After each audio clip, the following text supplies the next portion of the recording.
Ayon sa Norzagaray Police, dito tahasang inamin ni Bart ang nagawang pagpatay sa kinakasamang si Rosalie. Nung tinanong na namin siya kung ano yung nangyari, inamin niya na napatay niya yung kanyang kalibing partner sa Tondo, Manila.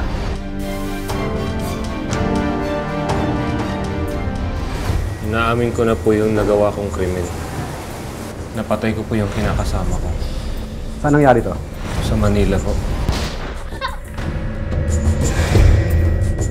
Nabigla lang po talaga ako. Anong ulit ang pangalan mo? Bart Carino po. Natatakot siya sa Tondong sumuko. Kaya dito siya sa amin sumuko. Yun lang ang sabi niya. Noong araw din yun, sinundo ng MPD si Bart sa Norzagaray, Bulacan at dinala pabalik sa Manila. Sa istasyon ng pulis, muling nakaharap ni Romeo si Bart. Ayop ka, Bart! Ayop ka, Bart! Papatay kita!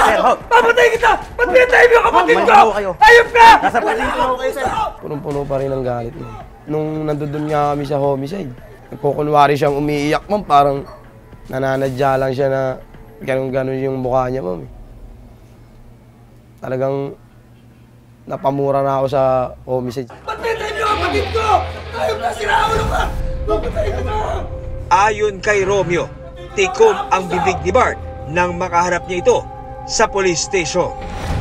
Nawala na po yung kapatid ko. Wala na po siyang ganun. Wala nga sorry. Samantala, hindi na na-recover ang ginamit na baril sa krimen.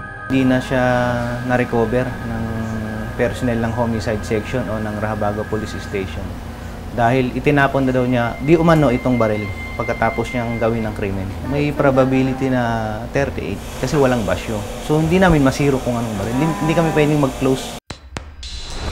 Pero sa paraffin examination na isinagawa sa suspect, lumalabas na positibo na nakitaan ng gunpowder nitrate ang kanang kamay ni Bart. Naharap sa kasong murder ang suspect na si Bart Carino. Sinubukan ng investigador na kunan ng pahayag ang suspect pero tumanggi siyang magpaunlak ng panayam.